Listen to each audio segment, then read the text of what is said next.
Poems of Narad. From Poems on Music, Love, Poetry, and Prayer, Part 3.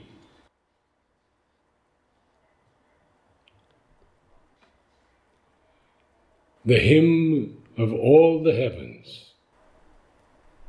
The music of our voices now is heard above the turbulence of human seas. He comes to us in silence and in sound, the messenger of diviner melodies,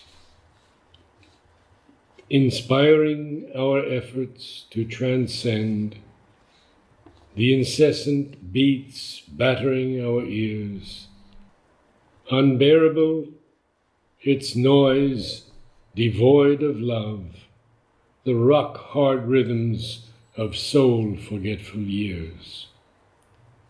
A music of the base instincts of man, that we may know when darkness comes to end,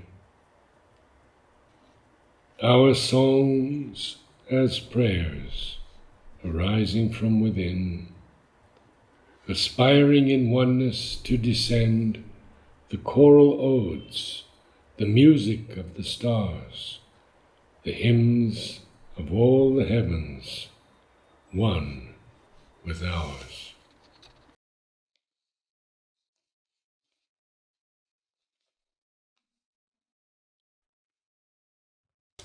Songs of an Immortal Ecstasy. In the small loft that held the Russian choir, unaccompanied by instruments, we sang harmonies that made the heart aspire and bodies vibrate as the great bells rang. It was here, in this orthodox retreat, unknowing, I had first darshan of her face. Though ignorant, I knelt before her feet, the Blessed Virgin Mary, full of grace. I knew not then that thou and she are one. What force or fate drew me to this room of God, the soul's discovery begun, amid the solemn icons and the gloom of sin and penitence and fear of hell, and centuries of sorrow and despair. But heaven's music cast on me its spell, my being of its inner source aware, and destiny and death and hope that lives unconquered by the blows of time and fate, in a tenement of clay aspires and strives for those diviner chords to recreate and marry with the music of the spheres, these earthly notes, so filled with poignancy.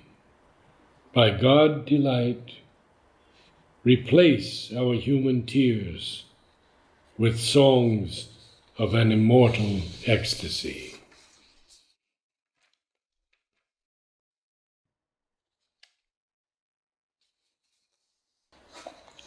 There is a music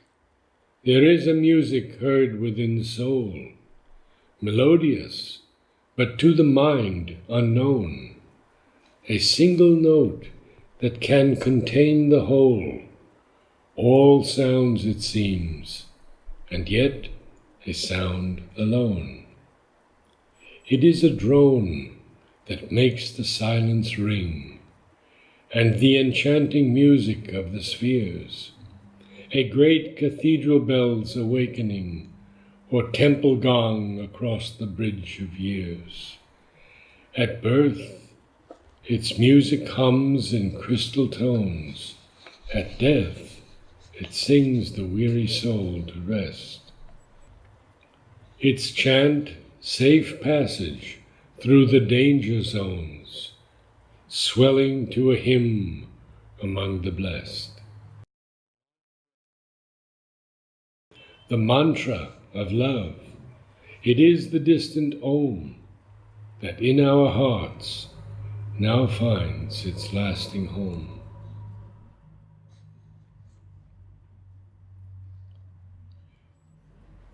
She is the choreographer.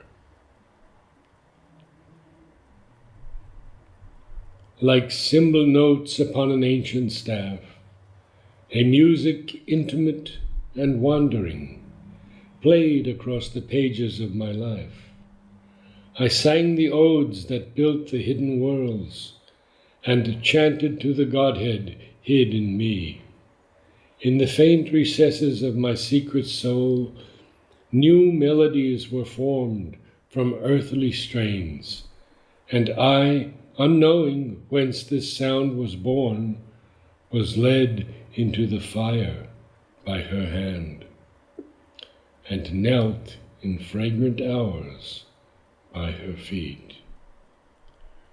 Though years have passed, still are there songs to sing, and choirs of devotion to attend.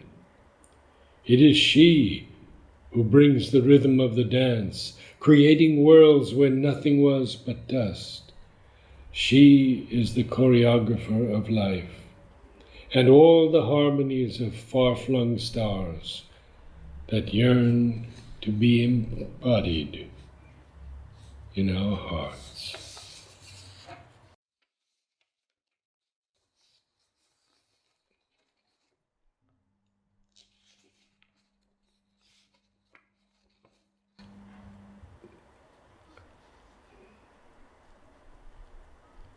Sacred chants. We sing, and through our music call the power that alone can heal the sorrow of the world. Transforming strains in this auspicious hour, cadences fall in sounds like liquid gold. Attuned to heights from which our souls came down, an inner world of harmony we hear. Unburdened of mind's ambivalence, we're shown beyond the realm of the sense-conditioned ear. Diviner sounds sung by diviner man, ethereal sounds for which our spirits long, a music unheard on earth since time began.